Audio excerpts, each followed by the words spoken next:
రాష్ట్ర వ్యాప్తంగా పలు మీడియా సంస్థల్లో పనిచేస్తున్న జర్నలిస్టులు అనేక సమస్యలు ఎదుర్కొంటున్నారు. వారి యొక్క సమస్యలు ప్రభుత్వం పరిష్కరించాల్సిన బాధ్యత ఉన్నప్పటికీ పూర్తిగా తాత్సారం చేస్తుందనే విషయం పదే పదే మనకు అర్థమవుతుంది. జర్నలిస్టులందరూ కూడా అల్పాదాయ వర్గాలుగా ఉన్నారు. వారు సొంత ఇళ్ళు కానీ, తగిన వేతనం కానీ, తగిన సదుపాయాలు కానీ నేపథ్యంలో సతమతమవుతున్నారు. ముఖ్యంగా గత 20 ఏళ్ళుగా జర్నలిస్ట్ సంఘాలు అనేక ప్రభుత్వాల మీద ఒత్తిడి చేస్తూ వచ్చాయి. జర్నలిస్టుల యొక్క సమస్యలు పరిష్కరించమని చెప్పి కోరుతూ అన్ని ప్రభుత్వాలు కూడా జర్నలిస్టులను వాడుకుని వదిలేస్తున్నాయి తప్ప వారి యొక్క సమస్యలు పరిష్కారం చేయటం లేదు. నిజానికి ప్రభుత్వం అయినా, ఆయా రాజకీయ పార్టీలైనా మీడియా లేకుండా, లేదా ఆ మీడియా సంస్థలకు వెన్నెముకగా ఉన్నటువంటి జర్నలిస్టులు లేకుండా ముందుకెళ్ళగలిగే పరిస్థితి లేదు. మీడియా లేని సమాజాన్ని ఊహించుకోవడం చాలా కష్టంగానే ఉంటుంది. అలాంటి నేపథ్యంలో ప్రభుత్వాలు కూడా, లేదా రాజకీయ పార్టీలు కూడా ఒక నిబద్ధతతో వాళ్ళ యొక్క సమస్యలు పరిష్కరించాల్సిన బాధ్యత ఉన్నప్పటికీ కూడా దాటవేట ధోరణి అవలంబిస్తోంది. ముఖ్యంగా గత ఎన్నికల నేపథ్యంలో జర్నలిస్ట్ సంఘాలు ఆయా రాజకీయ పార్టీలను కోరే ఎన్నికల మేనిఫెస్టోలో మా సమస్యలు పెట్టండి అని.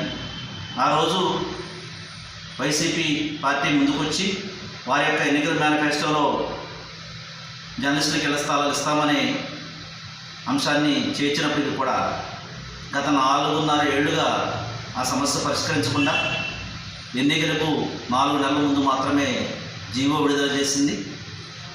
ఆ జీవోని ఇంతవరకు అమలు చేయకుండా తాత్సారం చేసి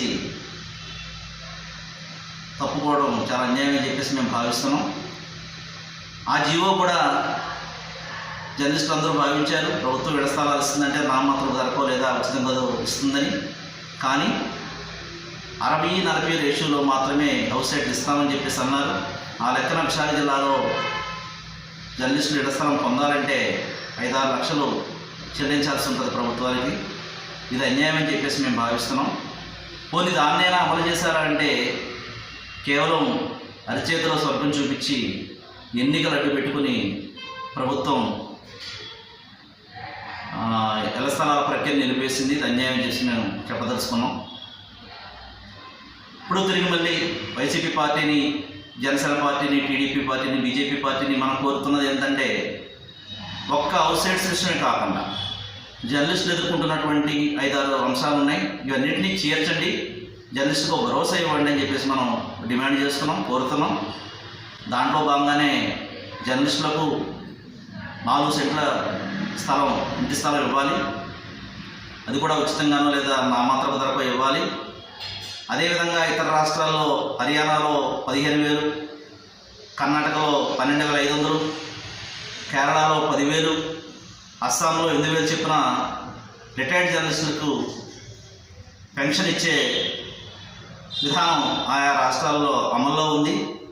అందువల్ల మన రాష్ట్రంలో కూడా 10,000 తగ్గకుండా రిటైర్డ్ జర్నలిస్టులందరికీ పెన్షన్ ఇవ్వాలనే అంశాన్ని కూడా ఎన్నికల మేనిఫెస్టోలో చేర్చాలని చెప్పి కోరుతున్నాం.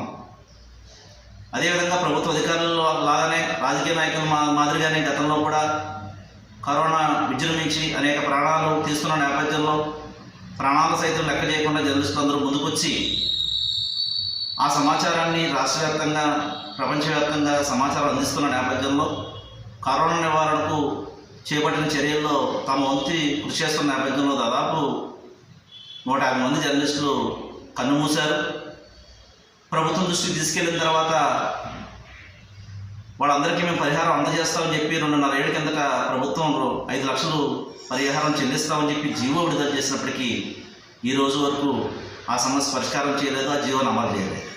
ఇది కూడా అన్యాయం అని చెప్పేసి మనం చెప్పదలుచుకున్నాం. మీడియా అనేది చాలా ప్రముఖమైన రంగంగా ఉంది. అనేక అంశాలను బయటపెడుతున్నటువంటి నేపథ్యం కూడా ఉంది. వాస్తవాలను లేదా నిజాలు నిర్భయంగా జర్నలిస్టులంతా కూడా వారి మీద పదే దాడులు జరుగుతున్నాయి. ఈ దాడుల నివారణకి గత 10 ఏళ్ల కిందట కొన్ని విధానాలు ఉండేవి. వాటి ప్రకారం రాష్ట్ర స్థాయిలో, జిల్లా స్థాయిలో దాడుల నివారణ కమిటీలు జిల్లా కలెక్టర్ గారి ఆధ్వర్యంలో, ఎస్పీల ఆధ్వర్యంలో, కమిషనర్ల ఆధ్వర్యంలో వేసేవారు. రాష్ట్ర స్థాయిలో ఇంకా పై అధికారుల ఆధ్వర్యంలో వేసేవారు. ఆ కమిటీలేమి ఈ రోజున వేయలేదు గత 5 ఏళ్ళుగా రాష్ట్ర ప్రభుత్వం. అందువల్ల ఈ కమిటీలని పునరుద్ధరించాలని చెప్పేసి మరొక డిమాండ్గా మనం చెప్తున్నాం. దాంతోపాటు మీడియా స్వేచ్ఛ కోసం, జర్నలిస్టులపై జరుగుతున్న దాడుల నివారణ కోసం జాతీయ స్థాయిలో ఒక మీడియా కమిషన్ ఏర్పాటు చేయాలి. ఎందుకంటున్నామంటే ఎస్ఎస్టీ కమిషను, మానవ హక్కుల కమిషను, అదేవిధంగా ఉమెన్స్ కమిషన్ ఏ రకంగా అయితే వాళ్ళ హక్కుల రక్షణ కోసం ఆయా కమిషన్లు పనిచేస్తున్నాయో, అదే మాదిరిగా జర్నలిస్టుల రక్షణ కోసం, మీడియా స్వేచ్ఛ కోసం ప్రత్యేకంగా ఒక మీడియా కమిషన్ ఏర్పాటు చేస్తే కనుక, ఒక స్వతంత్ర కమిషన్, కొంత రక్షణ జరుగుతుంది అని చెప్పేసి మేము భావిస్తున్నాం. అదేవిధంగా హెల్త్ కార్డులు, తర్వాత ప్రమాద బీమా సౌకర్యాన్ని కూడా కల్పించాల్సినటువంటి అవసరం ప్రభుత్వం మీద ఉంది. ఇంకా అదేవిధంగా పత్రికా రంగానికి సంబంధించి స్థానిక పత్రికలు ఒక ప్రముఖమైన పాత్ర మీడియా రంగంలో పోషిస్తున్నాయి. అవన్నీ కూడా సంక్షోభంలో కూరుకుపోయిన ఇవాళ రాష్ట్ర ప్రభుత్వానికి సంబంధించి ప్రత్యేకంగా ఒక అటెండెంట్ పాలసీ ఉన్న నేపథ్యంలో కూడా ఒక 30% 20% బడ్జెట్ ఇవ్వాల్సినటువంటి అవసరం స్థానిక పత్రికలకు ఉన్నప్పటికీ కూడా ప్రభుత్వం మొత్తం 1-2 పత్రికలకి మొత్తం బడ్జెట్ కేటాయించి స్థానిక పత్రికలు మొండి చేయి చూపుతున్నటువంటి నేపథ్యం కూడా ఉంది. అందువల్ల స్థానిక పత్రికల్ని నిలబెట్టడం కోసం ఆయా పత్రికలకి కొంత సహకారాన్ని అందించాల్సిన బాధ్యత ప్రభుత్వంపై ఉంది. ఈ 5-6 అంశాలన్నీ కూడా మీడియా సంస్థల్లో పనిచేస్తున్నటువంటి జర్నలిస్టు జీవితాలను దృష్టిలో పెట్టుకొని ఈ 5-6 అంశాలు మొత్తం ఎన్నికల మేనిఫెస్టోలో YCP party, TDP party, Janasena party, అదేవిధంగా బీజేపీ పార్టీ చేర్చి జర్నలిస్టులందరికీ ఒక భరోసా కల్పించాలని చెప్పి జర్నలిస్టు సంఘాలన్నీ కోరుతున్నాయి. ఇవాళ దానికి ముందుకు రావాలని చెప్పి విజ్ఞప్తి చేస్తున్నాం.